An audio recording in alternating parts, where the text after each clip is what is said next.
So hello everybody, welcome back to our YouTube channel.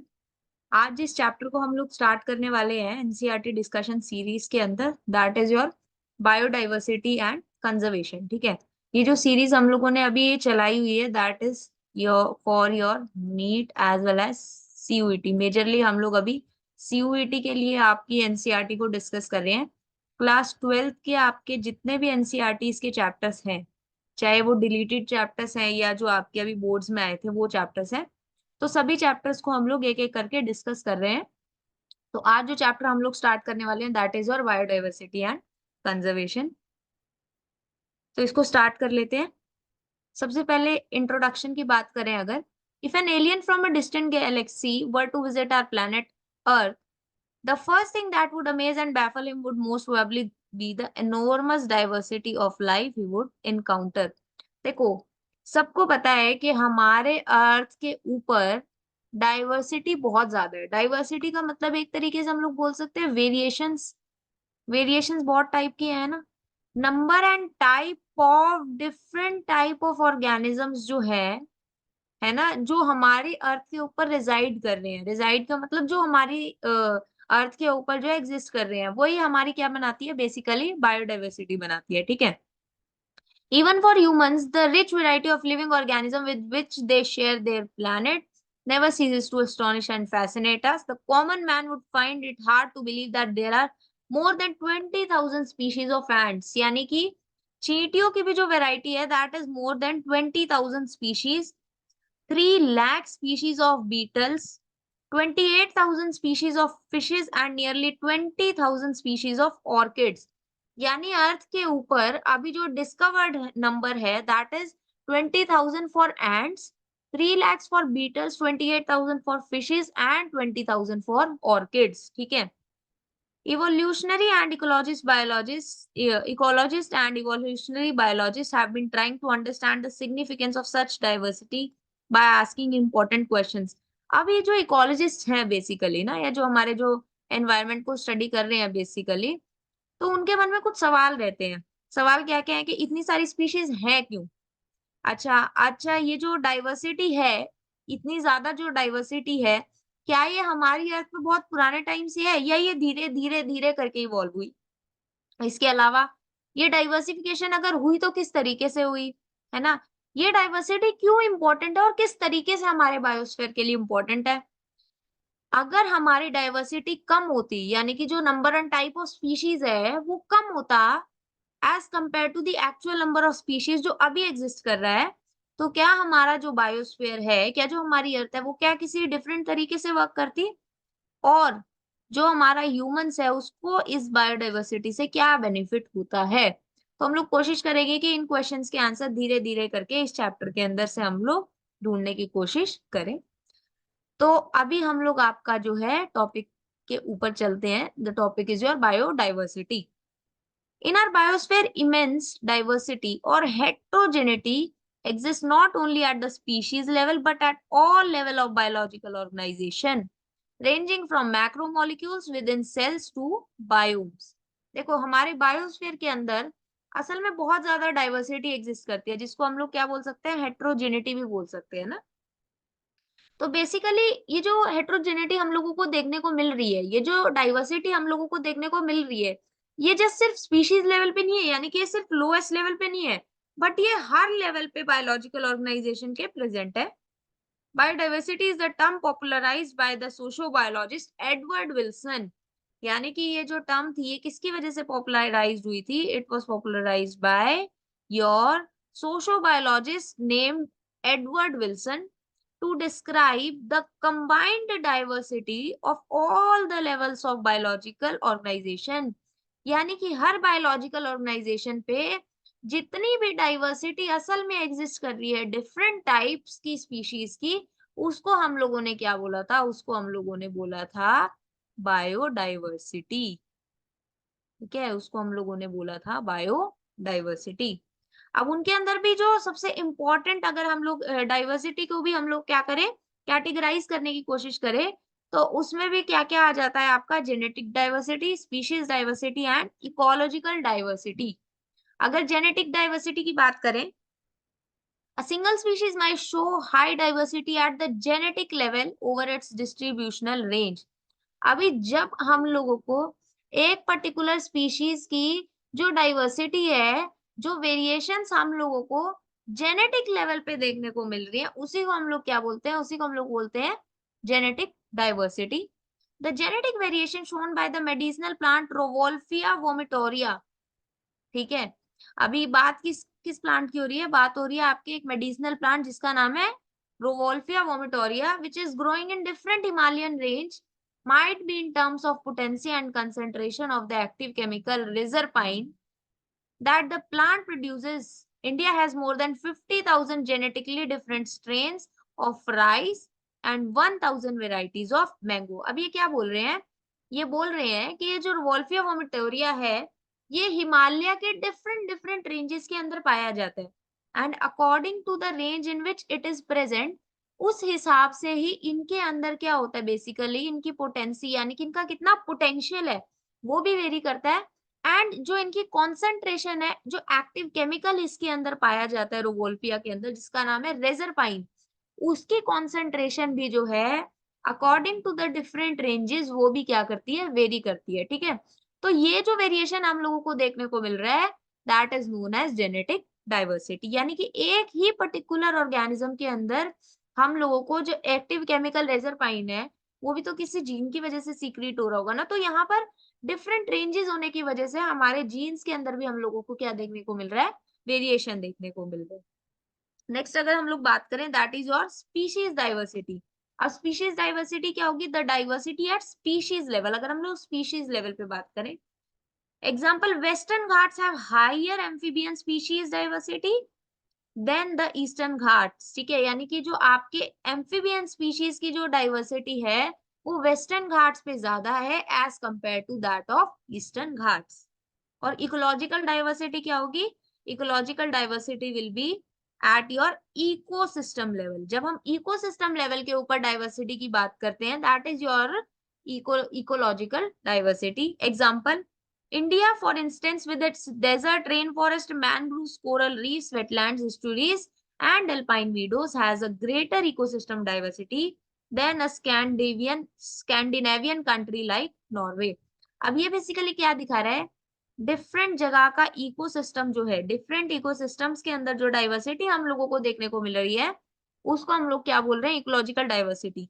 जैसे अगर हम इंडिया की बात करें तो India is a diversified country, है ना, it is a diverse country. ऐसा बोला जाता है ना कि जितनी डाइवर्सिटी आपको इंडिया में देखने को मिल रही है, इतनी डाइवर्सिटी आपको और कोई कहीं देखने को नहीं मिल सकती, है ना।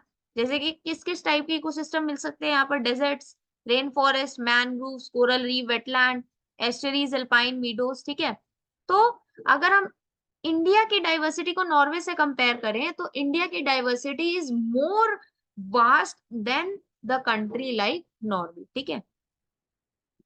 It has taken millions of years of evolution to accumulate this rich diversity in nature. अब ऐसा नहीं है कि जितनी भी डाइवर्सिटी बेसिकली एक्यूमुलेट हुई आज, वो एकदम से हो गई। इसको बहुत टाइम लगा, धीरे धीरे धीरे करके स्पीशीज के अंदर इवोल्यूशन हुआ due to some environmental conditions या ड्यू टू सम म्यूटेशंस, ठीक है। बेसिकली जो इवोल्यूशन हो सकता है वो बायोलॉजिकल चेंजेस की वजह से भी हो सकता है, आपके एनवायरमेंटल चेंजेस की वजह से भी हो सकता है। तो जैसे जैसे इवोल्यूशन हुआ, ऐसे ऐसे जो डाइवर्सिटी है वो धीरे धीरे धीरे करके और ज्यादा बढ़ती चली गई। But we could lose all that wealth in less than 2 centuries if the present rate of species loss continue. But आज की डेट में क्या है, बहुत सारी स्पीशीज क्या होती जा रही हैं, they are on the verge of extension, या फिर कुछ स्पीशीज तो एक्सटेंट हो भी चुकी हैं, ठीक है। बहुत सारी एक्सटेंट स्पीशीज हैं, ठीक है। बहुत सारी स्पीशीज आर एंडेंजर्ड, है ना, विच आर इन डेंजर, ठीक है, हाई डेंजर के अंदर है। तो अगर हम लोग इन स्पीशीज को बचाने की कोशिशें ना करें तो हो सकता है ना कि बहुत सारी स्पीशीज तो एक्सटेंट ऑलरेडी हो चुकी हैं, और हो सकता है कि ये जो एंडेंजर्ड स्पीशीज है इनमें से भी बहुत सारी स्पीशीज क्या हो, धीरे धीरे करके एक्सटेंट हो जाए, ठीक है। तो इसलिए बहुत जरूरी है कि हम अपनी डाइवर्सिटी को क्या करके रखें, प्रोटेक्ट करके रखें। Biodiversity and its conservation are now vital environmental issues of international concern as more and more people around the world begin to realize the critical importance of biodiversity. For a survival and wellbeing of this planet. तो अभी ये क्या हो चुका है, it has become an issue of international concern, ठीक है, क्योंकि सभी को जरूरत है कि हमारी डाइवर्सिटी जो है अर्थ की वो किसी ना किसी तरीके से क्या रहे, प्रोटेक्टेड रहे। डजेंट मैटर कि किस जगह पे कितनी डाइवर्सिटी है, किस जगह पे कम डाइवर्सिटी है, but we need to protect our biodiversity. Now how many species are there on earth and how many in India. अब हम लोग बात करेंगे कि अर्थ के ऊपर असल में कितनी स्पीशीज प्रेजेंट है और उन टोटल नंबर में से इंडिया के अंदर कितनी स्पीशीज प्रेजेंट है। Since there are published record of all the species discovered and named, we know how many species in all have been recorded so far, but it is not easy to answer the question of how many species are there on Earth. अभी क्या number of total number of species और earth count करना बहुत easy है? No, it is not very easy. But according to International Union of Conservation of Nature and Natural Resources, जिसको हम लोग IUCN भी बोलते हैं, the total number of plant and animal species described so far is slightly more than 1.5 million, but we have no clear idea of how many species are yet to be discovered and describe. ठीक है, IUCN ने क्या बोला? IUCN ने बोला कि total number of plant और animal species जो है जिनको डिस्क्राइब कर लिया गया है, ठीक है, ये वो स्पीशीज है जिनके बारे में डिस्कवर कर लिया गया है, जिनको डिस्कवर कर लिया गया है, जिनके बारे में हम लोग जानते हैं, उसका जो नंबर है that is more than 1.5 million. But बहुत सारी स्पीशीज ऐसी हैं जो अभी तक जो है अनडिस्कवर्ड है, ठीक है, जिनको हम पूरे तरीके से क्या कर पाए हैं, उनको डिस्क्राइब नहीं कर पाए हैं, ठीक है। तो ऐसी बहुत सारी स्पीशीज है और हमें कोई आइडिया ही नहीं है कि ऐसी कितनी नंबर ऑफ स्पीशीज असल में एग्जिस्ट कर रही है। Estimates vary widely and many of them are only educated guesses. For example, for many taxonomic groups, species inventories are more complete in temperate than in tropical countries. Considering that an overwhelmingly large proportion of the species waiting to be discovered are in the tropics, biologists makes a statistical comparison of temperate tropical species richness of an exhaustively studied group of insects and extrapolate this ratio to other group of animals and plants to come up with a gross estimate of the total number of species on earth. तो अभी ऐसा माना जाता है कि basically जो है आपकी जो ज्यादा नंबर ऑफ स्पीशीज जो है वो आपकी क्या है, ट्रॉपिक्स के अंदर हो सकता है मिल जाए। तो अभी क्या कर रहे हैं आपके जो बायोलॉजिस्ट हैं, वो टेम्परेट ट्रॉपिकल स्पीशीज के अंदर क्या कर रहे हैं, कंपैरिजन कर रहे हैं, ठीक है। कंपैरिजन किस तरीके से बेसिकली किया जा रहा है, ग्रुप ऑफ इंसेक्ट्स को स्टडी कर रहे हैं और ग्रुप ऑफ इंसेक्ट से हम लोग आइडिया लगाने की कोशिश कर रहे हैं कि कितने प्लांट्स या एनिमल्स की स्पीशीज जो है वो अर्थ के ऊपर और मिल सकती है। Some extreme estimates range from 20 to 50 million, but a more conservative and scientifically sound estimate made by Robert May, ठीक है, अभी जो एक ऐसी एस्टिमेट लगाया गया ना कि जिसको बोला गया कि मैक्स टू मैक्स इतनी मिलेंगी, दैट वाज 20 to 50 मिलियन, ठीक है, it was extreme estimate, but a more conservative and scientifically sound estimate was made by Robert May, ठीक है। तो उन्होंने क्या बोला कि जो ग्लोबल स्पीशीज डाइवर्सिटी है दैट इज अबाउट 7 मिलियन, ठीक है। Let us look at some interesting aspects about Earth's biodiversity based on the currently available species inventory. More than 70% of all the species recorded are animals, while plants, जिनके अंदर हम लोग algae, fungi, bryophyte, gymnosperms and angiosperms comprises no more than 22% of the total.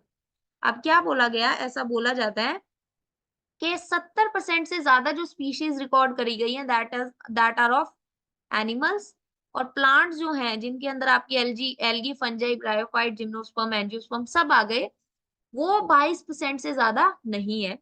Among animals, अब animals के अंदर insects are most species rich taxonomic group making more than 70% of the total. यानी कि अगर हम 100% की बात करें, इसमें से 70% आर योर एनिमल्स एंड 22% अभी तक जो बोला जाता है दैट आर प्लांट्स, ठीक है। अब इस 70% के अंदर से भी 70% जो है दैट आर योर इंसेक्ट्स, यानी कि सबसे ज्यादा स्पीशीज जो पाई गई एनिमल्स के अंदर भी that is of insects.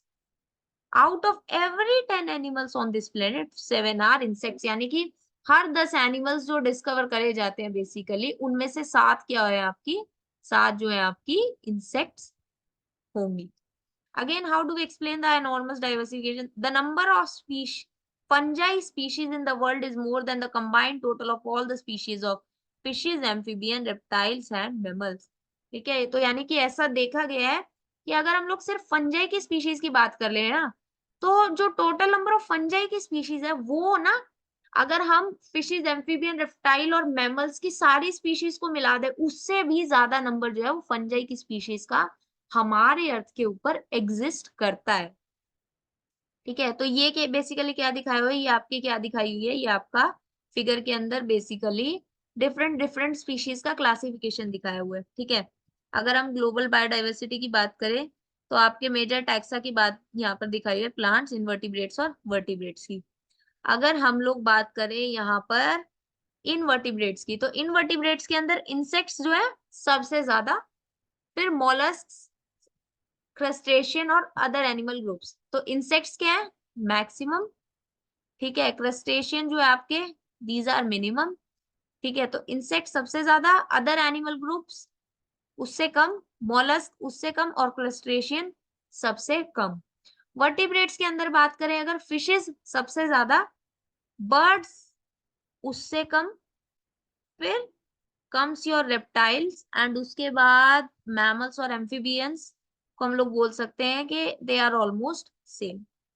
Plants की अगर हम लोग बात करें तो प्लांट्स के अंदर जो है आपकी फंजाई जो है सबसे ज्यादा, angiosperms, then your algae, mosses, ferns and allies, और यहाँ पर आपकी जो है लाइकन्स सबसे कम। These estimate do not give any figure for prokaryotes. अब ये जो फिगर्स बनाई गई, ये जो एस्टिमेट बनाया गया, इसने prokaryote, the number of prokaryotes का असल नंबर हम लोगों को नहीं बताया। Biologists are not sure about how many prokaryote species there might be. The problem is that conventional taxonomic methods are not suitable for identifying microbial species and many species are simply not culturable under laboratory problems. तो असल में prokaryotes को क्यों basically discover नहीं किया जा रहा है, क्योंकि जितने भी ये कन्वेंशनल टेक्सोनोमिक मेथड्स हैं, यानी कि जो चले आ रहे हैं, जो असल में जो चले आ रहे हैं मेथड्स जो है ना, तो क्लासिफाई ऑर्गेनिज्म, उनके अंदर कोई ऐसा पर्टिकुलर सूटेबल मेथड नहीं है जो आपकी माइक्रोबियल स्पीशीज को आइडेंटिफाई कर सके। ठीक है, और बहुत सारी स्पीशीज तो ऐसी हैं जिनको हम लेबोरेटरी कल्चर के अंदर, क्या बेसिकली लेबोरेटरी कंडीशन के अंदर हम उनको कल्चर ही नहीं कर सकते। If we accept biochemical or molecular criteria for delineating species for this group, then their diversity alone might run into millions.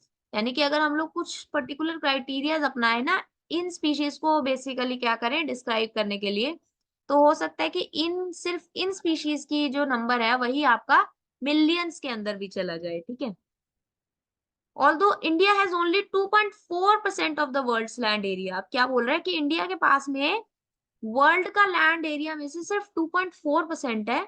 Its share of global species diversity is 8.1%।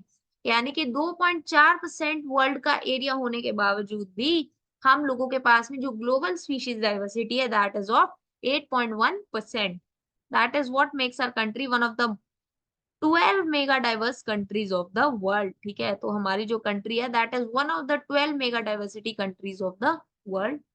Nearly 45,000 species of plants and twice as many of animals have been recorded from India.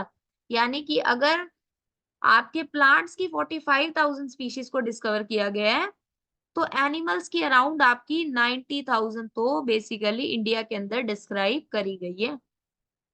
How many living species are actually there waiting to be discovered and name? असल में तो हम लोगों को actual idea तो है नहीं, but अगर हम रॉबर्ट मे के ग्लोबल एस्टिमेट को देखें तो अभी तक सिर्फ 22% of the total species have been recorded so far. ठीक है, यानी कि अगर हम रॉबर्ट मे के अकॉर्डिंग देखें तो हम लोग अभी तक सिर्फ 22% ऑफ द टोटल स्पीशीज को क्या कर पाए हैं, अभी तक रिकॉर्ड कर पाए हैं।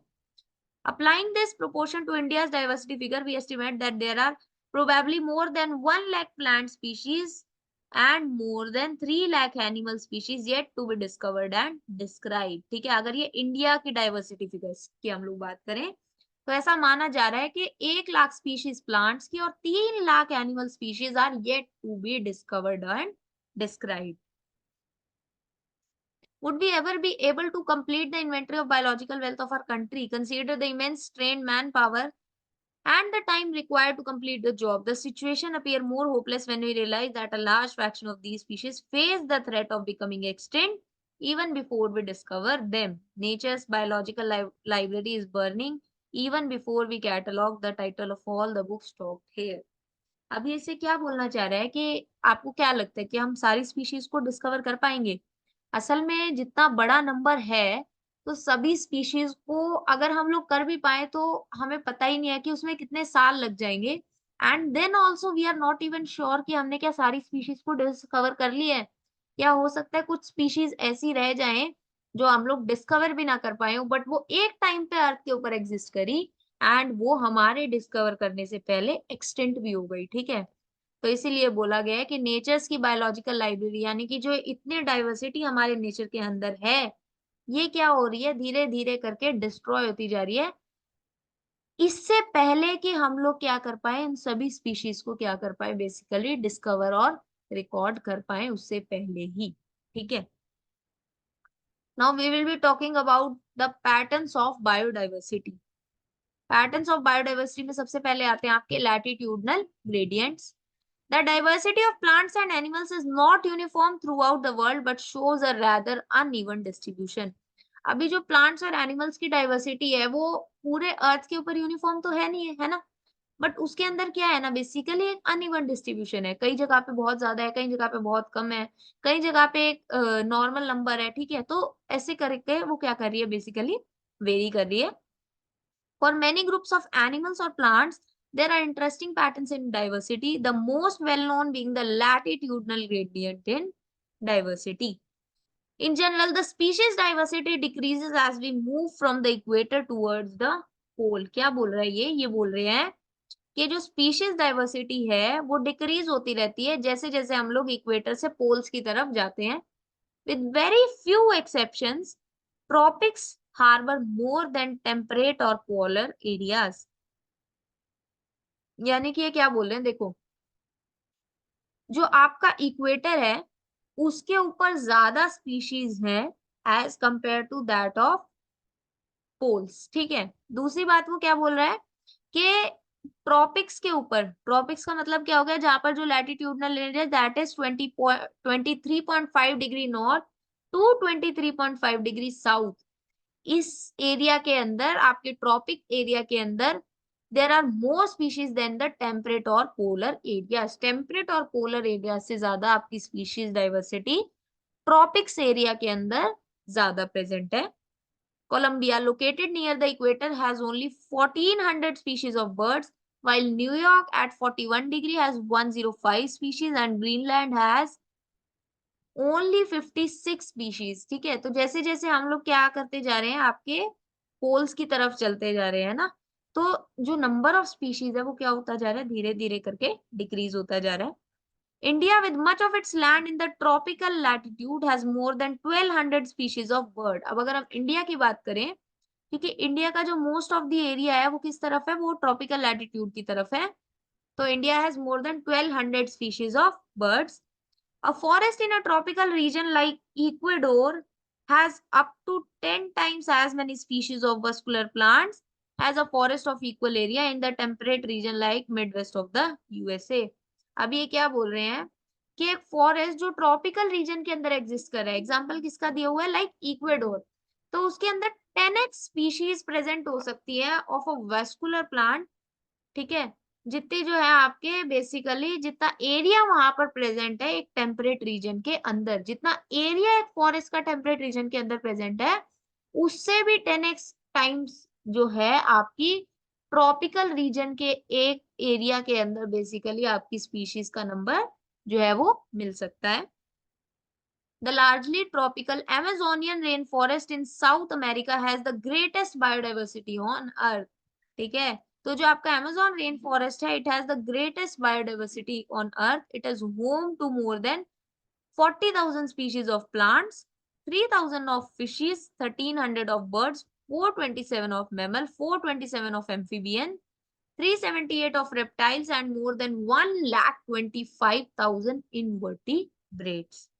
Scientists estimate that in these rainforests there might be at least 2 million insect species waiting to be discovered. यानी कि ऐसे फॉरेस्ट के अंदर जहां पर ऑलरेडी इतनी डाइवर्सिटी हम लोग क्या कर चुके हैं, डिस्कवर कर चुके हैं, ऐसा माना जाता है साइंटिस्ट के अकॉर्डिंग कि अभी भी अराउंड 2 मिलियन स्पीशीज, 2 मिलियन का मतलब क्या हो गया, 20 लाख स्पीशीज जो है अभी भी insect species, they are yet to be discovered and name. What is so special about trophics that might account for their greater biodiversity? Ecologists and evolutionary biologists have proposed various hypotheses. Some important one are speciation is generally a function of time. Unlike temperate regions subjected to frequent glaciation in the past, tropical latitudes have remained relatively undisturbed for millions of years and thus had a long evolutionary time for species biodiversification. दूसरा, tropic environments unlike temperate ones are less seasonal, relatively more constant and predictable. Such constant environment promote niche specialization and lead to a greater species biodiversity. Third, there is more solar energy available in the tropic which contributes to higher productivity, which in turn contribute indirectly to greater diversity. अब ऐसा माना गया, देखो हम लोगों ने जान तो लिया कि ट्रॉपिकल एरिया के अंदर टेम्परेट या पोलर एरिया से ज्यादा स्पीशीज डाइवर्सिटी मिलेगी, पर उसका रीजन क्या है? इसके लिए क्या किया गया, साइंटिस्ट ने बहुत सारे हाइपोथेसिस दिए. पहला क्या था कि जो स्पीशिएशन होता है ना, स्पीशिएशन का मतलब क्या है, डाइवर्सिटी, जो बेसिकली आपकी जो स्पीशीज है उनका इवोल्यूशन हो रहा है विद टाइम, तो it is a function of time. अभी जो टेम्परेट रीजन है उनके अंदर फ्रीक्वेंट ग्लेशिएशंस होते रहे, जिनकी वजह से क्या हुआ, वहां पर टाइम के साथ में और स्पीशीज इवॉल्व करती रही. जबकि जो ट्रॉपिकल एटीट्यूड है वो बहुत सालों से वैसे के वैसे ही है, ठीक है, तो वहां पर कोई चेंज ना आने की वजह से स्पीशीज डाइवर्सिफाई हो ही नहीं पाई. दूसरा, tropical environment unlike temperate one are less seasonal, relatively more constant and predictable. इसके अलावा क्या बोला गया कि जो ट्रॉपिकल एनवायरनमेंट होते हैं वो क्या है, दे आर लेस सीजनल. ठीक है, क्या है, they are less seasonal, more constant. Less seasonal है यानी कि सीजन के साथ में चेंज नहीं हो रहे, तो क्या रहेंगे, कांस्टेंट रहेंगे और प्रेडिक्टेबल रहेंगे. हम लोगों को पता है कि यहाँ पर ऐसा ही एनवायरनमेंट रहेगा या ऐसी ही स्पीशीज एग्जिस्ट करेंगी, तो इसकी वजह से क्या होता है, एक नीश स्पेशलाइजेशन आ जाता है. तो यानी कि वहां पर एक पर्टिकुलर टाइप की स्पीशीज ही वहां पर एग्जिस्ट करेगी and this lead to greater species diversity. There are is more solar energy available in the tropic. इसके अलावा ट्रॉपिकल एरियाज के अंदर आपकी क्या है, ज्यादा सोलर एनर्जी प्रेजेंट है, which contributes to higher productivity, which in turn might contribute to greater diversity. Next हम लोग बात कर लेते हैं स्पीशीज एरिया रिलेशनशिप की.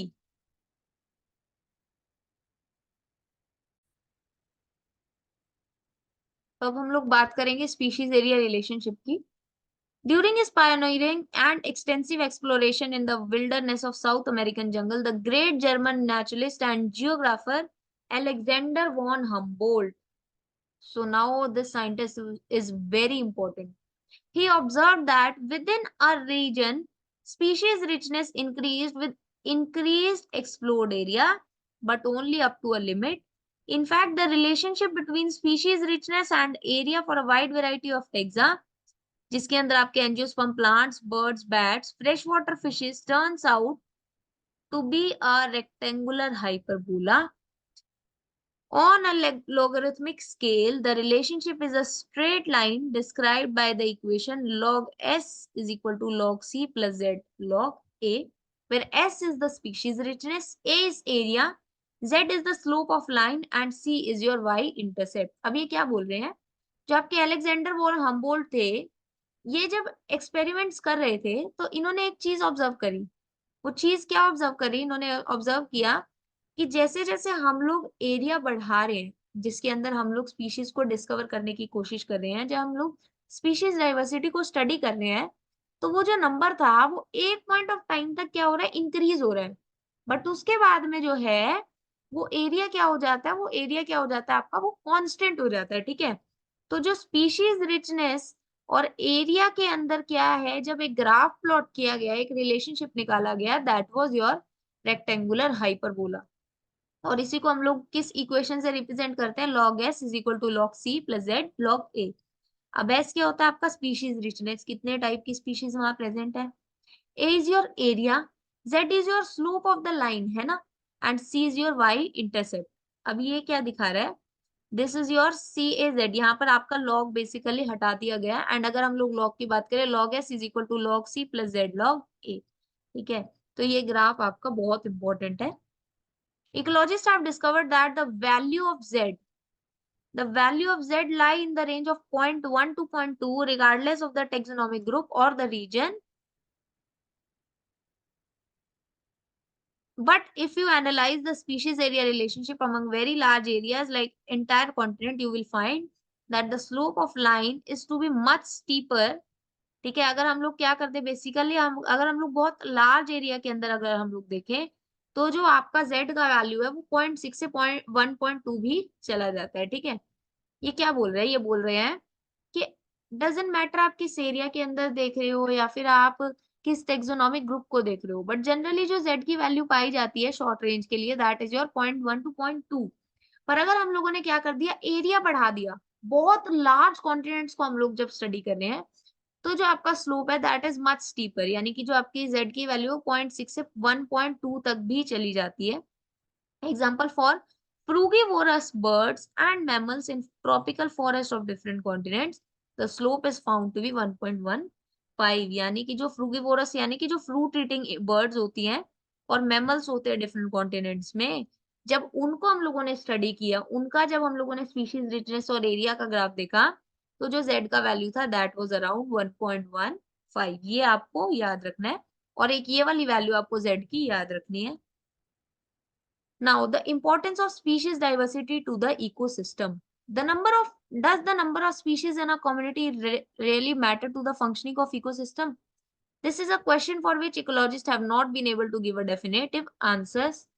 For many decades, ecologists believe that the community with more species generally tend to be more stable than with those with less species. अब इसका एक एग्जैक्ट आंसर तो आपके इकोलॉजिस्ट नहीं दे पा रहे कि अगर किसी पर्टिकुलर कम्युनिटी के अंदर ज्यादा स्पीशीज है, तो क्या वो ज्यादा बेटर है या फिर वो ज्यादा बेटर है जहां पर कम स्पीशीज प्रेजेंट है। बट ऐसा माना जाता है कि जैसे जिन कम्युनिटीज के अंदर ज्यादा स्पीशीज एग्जिस्ट करती हैं, they are tend to be more stable. वो क्या है, वो ज्यादा स्टेबल मानी जाती है as compare to those with less species. What exactly stability for a biological community. अब असल में what is stability biological community के लिए, हम लोग कब बोलेंगे कि ये जो कम्युनिटी है दैट इज स्टेबल। अभी ये जो स्टेबल कम्युनिटी है, इसकी कुछ कैरेक्टरिस्टिक्स प्रॉपर्टीज होती है। First is it should not show too much variation in productivity from year two year, यानी कि इसके अंदर जो है बहुत ज्यादा वेरिएशन नहीं आना चाहिए from year two year. It must either be resistant or resilient to occasional disturbances, and it must also be resistant to invasion by alien species। यानी कि एक तो यहाँ पर ओकेजनल डिस्टर्बेंसेस जो उनसे ये रेजिस्टेंट होनी चाहिए, इसके अलावा एलियन स्पीशीज इन्वेजन से भी ये क्या होनी चाहिए, रेजिस्टेंट होनी चाहिए। एंड ये इसके अंदर बहुत ज्यादा वेरिएशन नहीं आना चाहिए in its productivity from year two year. हम लोग जब ये कुछ प्रॉपर्टीज हम लोगों को दिख रही होती है कम्युनिटी के अंदर, तो हम लोग उसको बोलते हैं कि ये जो कम्युनिटी है it is a stable community. We don't know how these attributes are linked to species richness in a community, but David Tillman's long-term ecosystem experiments using outdoor plots provide some tentative answers. Tillman found that the plots with more species showed less year-to-year variation in total biomass. He also showed that increased diversity contributed to higher productivity। अभी जो David Tilman थे, उन्होंने क्या देखा कि जिन plots के अंदर ज्यादा स्पीशीज थी, उनके अंदर ईयर टू ईयर वेरिएशन जो टोटल बायोमास में था वो कम था। ठीक है, यानी कि उनके अंदर जो वेरिएशन था टोटल बायोमास में वो कम था। यही ऊपर भी बोला गया कि वही जो कम्युनिटी है वो स्टेबल मानी जाएगी। इसके अलावा जो इंक्रीज डाइवर्सिटी थी उसकी वजह से क्या हो रहा था, जो प्रोडक्टिविटी थी एक पर्टिकुलर आपके एरिया की, वो क्या हो जा रही थी, वो हाई हो जा रही थी। ठीक है, although we may not understand completely how species richness contribute to the well-being of an ecosystem, we know enough to realize that rich biodiversity is not only essential for ecosystem health, but imperative for the very survival of human race on this planet. At a time when we are losing species at an alarming pace, one might ask, Does it really matter to us if a few species become extinct? Yes, it matters. Would Western Ghats ecosystem be less functional if one of its tree frog species is lost forever? How is our quality of life effective if we say instead of 20,000 species, we have only 15,000 species of ants on Earth? तो basically ये क्या कर रहा है, ये आपसे कुछ questions put up कर रहा है कि क्या असल में हम लोगों को फर्क पड़ेगा हमारी स्पीशीज डाइवर्सिटी अगर कम हो जाए? तो इसका आंसर असल में है कि हाँ, हम लोगों को असल में फर्क पड़ेगा. But there are no direct answer to such naive questions.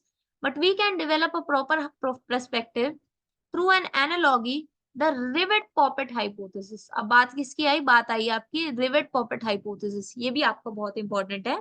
Which was used by Stanford ecologist जिसका नाम था पॉल एलरिक. ठीक है, जिनका नाम था पॉल एलरिक. इन्होंने क्या बोला कि एक इकोसिस्टम एयरप्लेन जिसको हम लोग इकोसिस्टम कंसीडर कर रहे हैं, all parts are joined together using thousands of rivets जिनको हम लोग species consider कर रहे हैं. If every passenger traveling in it start popping a rivet to take home, यानी कि which causes a species to become extinct, यानी कि हर इंसान क्या कर रहा है, एक रिवेट उसमें से निकाल दे रहा है, तो क्या होगा? It may not affect flight safety initially, but as more and more rivets are removed, the plane become dangerously weak over a period of time. Furthermore, which rivet is removed may also be critical. Loss of rivet on the wings का मतलब क्या हो गया? The key species that drive major ecosystem functions is obviously a more serious threat to flight safety than loss of few rivets on the seat or windows inside the plane. अब ये जो Paul Alaric थे, इन्होंने क्या बोला? इन्होंने हमारे ecosystem को एक एरोप्लेन से कंपेयर किया कि एरोप्लेन के अंदर जो है आपके डिफरेंट पार्ट्स बहुत सारे रिवेट्स से जुड़े होते हैं, जिनको हम लोग क्या कंसीडर कर रहे हैं? उनको हम लोग कंसीडर कर रहे हैं स्पीशीज. एयरप्लेन को हम लोग क्या कंसीडर कर रहे हैं? आपका इकोसिस्टम. अगर हर इंसान क्या करना शुरू कर दे, एक एक रिवेट निकालना शुरू कर दे, यानी कि क्या करना स्टार्ट कर दे वो, it cause a species to become extinct. तो क्या होगा? हो सकता है स्टार्टिंग में फ्लाइट की सेफ्टी को इतना फर्क ना पड़े, बट जैसे जैसे रिवेट्स ज्यादा निकलेंगे, या हो सकता है कि कुछ पर्टिकुलर जगह से जब रिवेट्स ज्यादा निकलेंगे या निकलने स्टार्ट होंगे, तो उस केस में क्या होगा? आपका जो इकोसिस्टम है, उसकी जो फंक्शनिंग है, उसमें जो है एक मेजर चेंज आपको देखने को मिलेगा. ठीक है, तो यानी कि हर स्पीशीज असल में मैटर करती है फॉर योर बायोडाइवर्सिटी. इस बात से हम लोगों को क्या समझ में आया? Every species on earth is important. ठीक है, इस बात से हम लोगों को ये समझ में आया.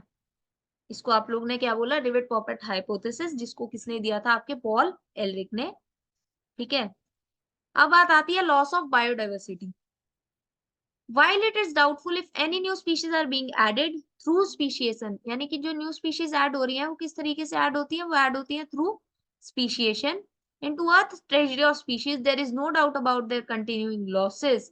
ठीक है, नई स्पीशीज तो ऐड हो रही है, बट बहुत सारी स्पीशीज का लॉस भी तो हो रहा है ना. बहुत सारी स्पीशीज डिस्कवर हो रही है और बहुत सारी स्पीशीज का लॉस भी तो हो रहा है. The biological wealth of our planet have been declining rapidly and the accusing finger is clearly pointing to human activities.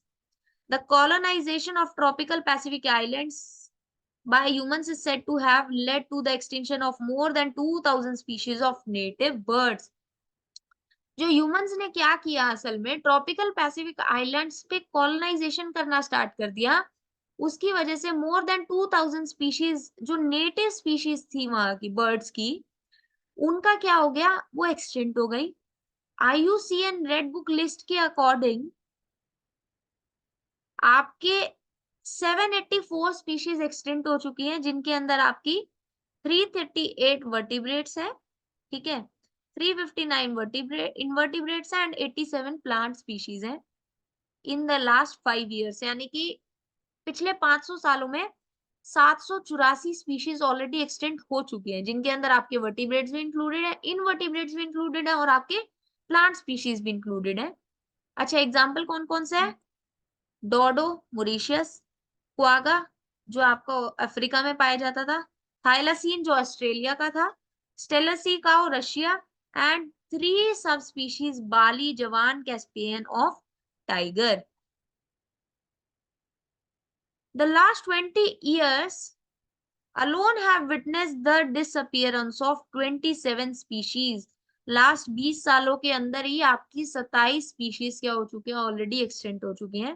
Careful analysis of records shows that extinction across taxa are not random. Some groups like amphibian appear to be more vulnerable to extinction. अब ऐसा नहीं है कि जो extension हो रहा है वो रैंडमली हो रहा है, किसी भी टैक्सा से कोई भी स्पीशीज एक्सटेंट हो रही है, ऐसा नहीं है. बट कुछ ग्रुप्स ऑफ एम्फीबियंस जो है वो ज्यादा वल्नरेबल है टू एक्सटिंक्शन, यानी कि वो ज्यादा जो है बेसिकली रिस्क पे है एक्सटिंक्शन के, कुछ स्पीशीज कम रिस्क पे है. Adding to the grim scenario of extinction is the fact that more than 15,500 species worldwide are facing the threat of extinction. 15,500 से ज्यादा जो स्पीशीज हैं, they are on the verge of extinction.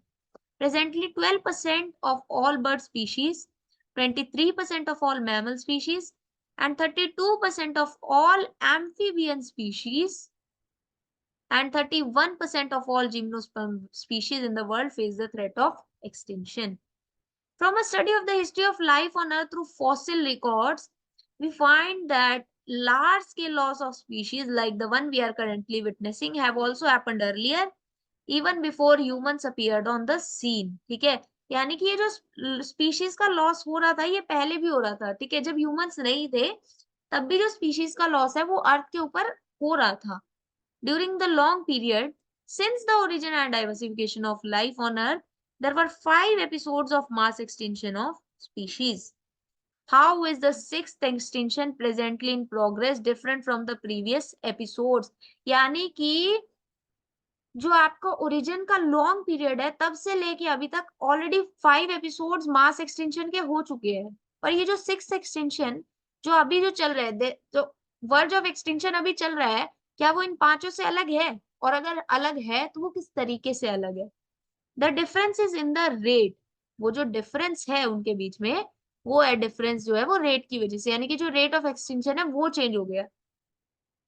The current species extinction rate is estimated to be 100 to 10,000 times faster than in the pre-human times. यानी कि जब इंसान नहीं exist करते थे तब से लेके अगर आज को हम लोग कंपैरिजन करें तो आज का जो एक्सटिंक्शन रेट है, जो स्पीशीज एक्सटिंक्शन रेट है वो 100 to 1000 टाइम्स क्या है, ज्यादा जल्दी जो हमारी स्पीशीज है वो एक्सटेंट हो रही है. And our activities are responsible for these faster rates.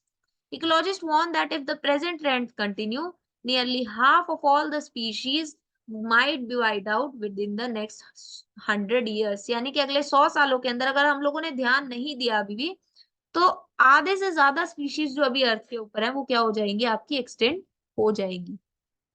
In general, loss of biodiversity in an area may lead to decline in plant production. अब loss of biodiversity की वजह से क्या क्या हो सकता है? Decline in plant production. Plant production के अंदर एक डिक्लाइन हम लोगों को देखने को मिल सकता है. Lower resistant to environment perturbations such as drought and increased variability in certain ecosystem processes such as plant productivity, water use and pest and disease cycles. तो ये कुछ बेसिकली हम लोगों को क्या करने पड़ सकते हैं, कुछ हम लोगों को सिनेरियोस फेस करने पड़ सकते हैं अगर हम लोग का लॉस ऑफ बायोडाइवर्सिटी ऐसे ही चलता रहे तो. अब कॉज क्या क्या है इसके, है ना, कॉज क्या क्या है? The accelerated rate of species extinction that the world is facing are largely due to human activities. There are 4 major causes जिसको हम लोग एविल क्वार्टेट भी बोलते हैं. ठीक है, जिसको हम लोग क्या बोलते हैं, एविल क्वार्टेट भी बोलते हैं. इसी के थ्रू हम लोगों ने बेसिकली क्या किया है, जो कॉज ऑफ बायोडाइवर्सिटी लॉसेस है इनको एक्सप्लेन करने की हम लोगों ने कोशिश की है. The first cause is habitat loss and fragmentation, which is one of the most important cause driving animals and plant to extinction. धीरे धीरे क्या होता जा रहा है, habitat loss और fragmentation basically हो रहा है प्लांट्स और एनिमल्स दोनों ही स्पीशीज का, जिसकी वजह से एक्सटेंशन रेट बढ़ता जा रहा है. अभी हैबिटेट लॉस के लिए क्या क्या हम लोग देख सकते हैं. Once covering more than 14% of the earth land surfaces, the tropical rain forest. जो ट्रॉपिकल रेन फॉरेस्ट है एक टाइम पे जो 14% of the earth land surface को कवर करते थे, अब वो 6% से ज्यादा कवर नहीं करते. ठीक है, अभी वो 6% से ज्यादा असल में कवर नहीं करते. They are being destroyed fast. By the time you will finish reading this chapter, 1000 more hectares of rainforest would have been lost. The Amazon rainforest, जिसको आप लोग lungs of the planet भी बोला जाता है, harboring probably million of species is being cut and cleared for cultivating soya beans or for conversion of grasslands for raising beef cattle. यानी कि जो आपका Amazon रेन फॉरेस्ट है जिसको हम लोग लंग्स ऑफ द प्लेनेट बोलते हैं, उसको हम लोग काटे जा रहे हैं। किस लिए? ताकि हम लोग या तो सोया बीन्स को क्या कर सके, कल्टीवेट कर सके, या जो ग्रासलैंड्स है उनको हम लोग कन्वर्ट कर सके ताकि हम लोग बीफ कैटल को वहां पर क्या कर सके, रेस कर सके। Besides total loss, the degradation of many habitats by pollution also threaten the survival of many species. When large habitats are broken up into small fragments due to various human activities, mammals and birds requiring large territories and certain animals with migratory habitat are badly affected, leading to population decline. अब ये हम लोगों ने बात करी किसकी? हम लोगों ने ये बात करी आपके जो पॉल्यूशन हो रहा है, जो हैबिटेट लॉस हो रहा है। बट फ्रैगमेंटेशन का क्या मतलब है? जब बहुत सारे बड़े-बड़े हैबिटेट्स को हम लोग छोटे-छोटे पार्ट्स में तोड़ देते हैं, तो उसकी वजह से क्या होता है, आपकी जो माइग्रेटरी बर्ड्स हैं या जो ऑलरेडी वहां पर बर्ड्स रह रही है, वो बहुत बुरे तरीके से इफेक्ट होती है, जिसकी वजह से उनका पॉपुलेशन डिक्लाइन हो जाता है। ठीक है, तो ये सबसे पहले हम लोगों ने बात करी हैबिटेट लॉस और फ्रेगमेंटेशन की। Second is your over exploitation. ठीक है, सेकेंड आपकी किसकी बात आती है? Over exploitation. Humans have always depended on nature for food and shelter, but when need turns into greed, it leads to over exploitation of natural resources. अभी देखो starting से ही हम लोग जो है फूड और शेल्टर के लिए अपने नेचर के ऊपर डिपेंडेंट रहे, पर अगर हम लोग लालची हो जाएंगे तो हम लोग अपने नेचुरल रिसोर्सेज को क्या करेंगे? ओवर एक्सप्लॉइट करेंगे, जो कि हम लोग अभी भी कर रहे हैं। Many species extinction in the last 500 year। अब एग्जाम्पल क्या क्या है आपके स्पीशीज एक्सटिंक्शन के? Steller's sea cow, passenger pigeon were due to over exploitation by humans. यानी कि इनका जो एक्सटिंक्शन हुआ वो किस वजह से हुआ? क्योंकि ह्यूमंस ने इन स्पीशीज को क्या किया? ओवर एक्सप्लॉयट किया। Presently many marine fish population around the world are over harvested, endangering the continued extinctions of some commercially important species। Next is your alien species invasion. ठीक है, अब हम लोग जो बात करेंगे that is your alien species invasion. When alien species are introduced unintentionally or deliberately for whatever purpose, some of them turn invasive and cause decline or extinction of indigenous species। अब कई बार हम लोग क्या करते हैं, हम लोग या तो अपने फायदे के लिए या कई बारी हम लोग ऐसे कुछ ट्राई करने के लिए कुछ नई स्पीशीज को, जिनको हम लोग एलियन स्पीशीज बोलते हैं, उनको हम लोग क्या कर देते हैं, एक पर्टिकुलर एरिया के अंदर इंट्रोड्यूस करवा देते हैं। अब क्या है, वो स्पीशीज मान लो आपके जो आपके नेटिव स्पीशीज वहां पर प्रेजेंट थे, अगर वो उनको नुकसान पहुंचाएगी तो उसकी वजह से जो आपके नेटिव या इंडिजिनस स्पीशीज है वो धीरे धीरे करके क्या होंगी, वो धीरे धीरे करके कम होना स्टार्ट हो जाएंगी। तो ऐसा ही काफी बारी देखने को मिलता है। एग्जाम्पल क्या दिया हुआ है आपका? एग्जाम्पल जो है the Nile perch, which was introduced into Lake Victoria in East Africa, eventually led to an extinction of ecologically unique assemblage of more than 200 species of cichlid fish in the lake। यानी कि जब Nile perch को Victoria, lake Victoria के अंदर introduce करवाया गया तो more than 200 species of cichlid fish जो थी वो क्या हो गई? एक्सटिंक्ट हो गई। You might be familiar with the environmental damage caused and threat posed to our native species by invasive weed species like carrot grass, जिसको हम लोग पार्थेनियम भी बोलते हैं। ये बहुत इंपॉर्टेंट है, ऑलरेडी इसके ऊपर नीट में काफी बार क्वेश्चन पूछा गया, हो सकता है आगे भी आपसे पूछ ले, सीयूटी में भी पूछ ले। लंटाना एंड वाटर हाइसिंथ, ठीक है, ये जो तीन स्पीशीज थी these were invasive weed species. इनकी वजह से क्या हुआ, हमारी जो नेटिव स्पीशीज थी वो क्या हो गई? वो एक्सटेंट हो गई।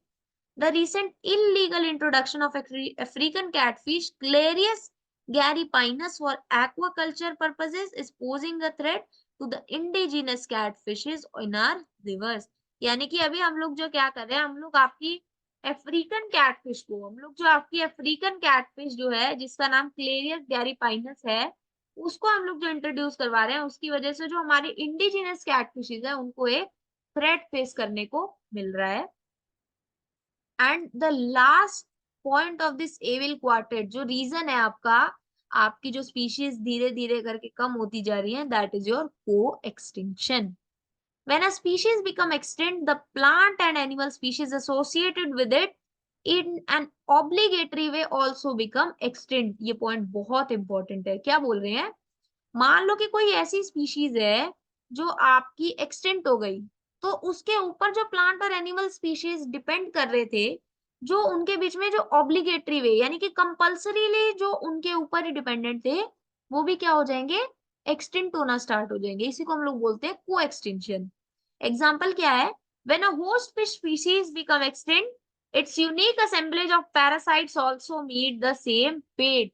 यानी कि अगर कोई होस्ट फिश जो है वो एक्सटिंक्ट हो जाए, तो जो असेंबलेज ऑफ पैरासाइट जो असल में उनके ऊपर डिपेंडेंट थे, वो भी क्या हो जाएंगे? एक्सटिंक्ट हो जाएंगे। और क्या एग्जांपल हो सकता है? Co-evolved plant pollinator mutualism where extinction of one invariably leads to the extinction of other। यानी कि अगर हम लोग बेसिकली प्लांट पॉलिनेशन म्यूचुअलिज्म में बात करें, तो अगर एक स्पीशीज का बेसिकली आपका एक्सटिंक्शन हो गया, तो दूसरा भी क्या हो जाएगा? एक्सटेंड हो जाएगा। तो ये हम लोगों ने आपकी बायोडायवर्सिटी की बारे में बात करी। नेक्स्ट पार्ट 2 के अंदर हम लोग जो बात करेंगे, हम लोग आपकी बायोडायवर्सिटी कंजर्वेशन की बात करेंगे। ये तो हम लोगों ने जान लिया कि बायोडायवर्सिटी क्या है, किस तरीके से वेरी कर रही है, किस एरिया में कितनी बायोडायवर्सिटी है, या पर्टिकुलर एरियाज के अंदर किस तरीके से बायोडायवर्सिटी क्या है? वेरी करती है। इसके अलावा बायोडायवर्सिटी किस तरीके से इवॉल्व हुई है ना, और क्या रीजंस है जो हमारी बायोडायवर्सिटी है धीरे-धीरे कम होती जा रही है, और हम लोगों ने विल क्वार्टेट के बारे में भी पढ़ा।